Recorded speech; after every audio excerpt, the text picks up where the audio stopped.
The teacher kept on teaching and the student kept on studying by the light of a jam jar lamp, sitting exams and surviving war.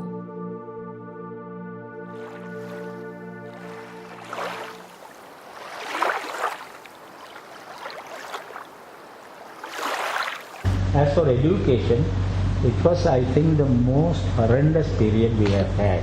You know why? When the war intensified between the state and the LTT, I mean 1990, the government had to act using all its resources. It cut electricity completely, 1990 onwards.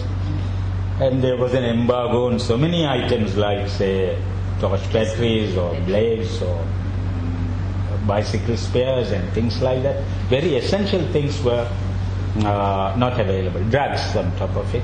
So life became really difficult. Never mind having to manage without petrol. We had. But managing without kerosene was awful. Diesel was not available to power the generators. If at all generators worked, it was within the Jaffna hospital only. So, I still remember managing without kerosene. We had to, somebody devised a small lamp, jam jar lamp we used to call it, where it was supposed to economize on the consumption of kerosene. And it will serve to shed a bit of light. If you get closer to the jar, you can read it, but that was all we could have. And kerosene was sold at about anything around 300 rupees per bottle or something like that, where petrol was some 2,000 to 3,000 rupees. So, what happened to the students? What happened to students who were sitting the exam at this time?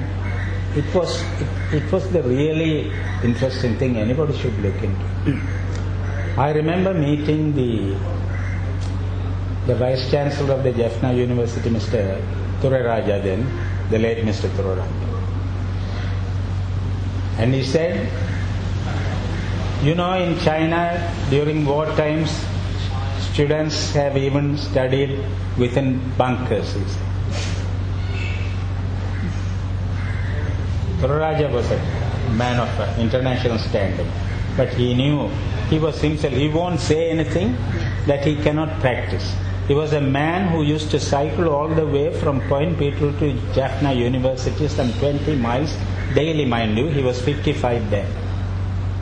So you see, he could have had a lift. Some boys, I mean, you know whom I mean by boys. Boys from the movements have said they had vehicles.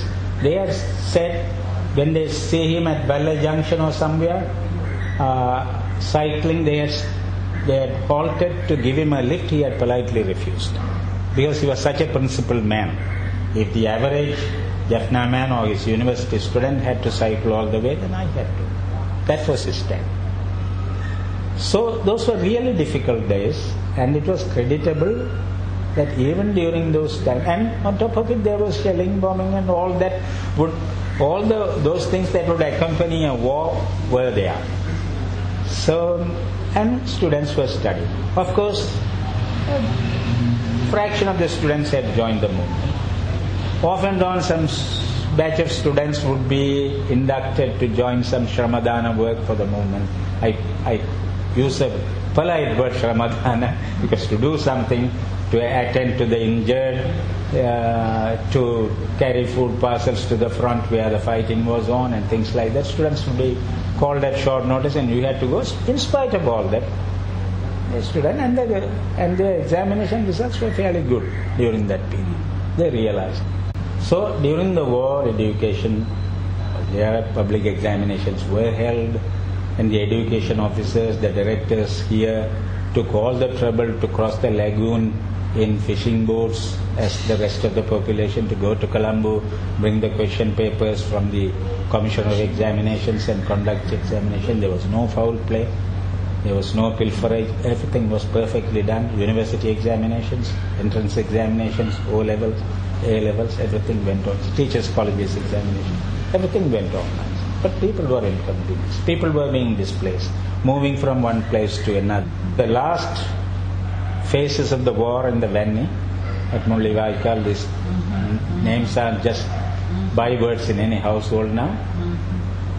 Students who had survived that war and come back to Jaffna, back home, they were in camps after the war, and there were classes held in the camps, and instruction, whatever was given, was not at all satisfactory, I could see. But still some students have done well. There may be exceptions, but they had done well.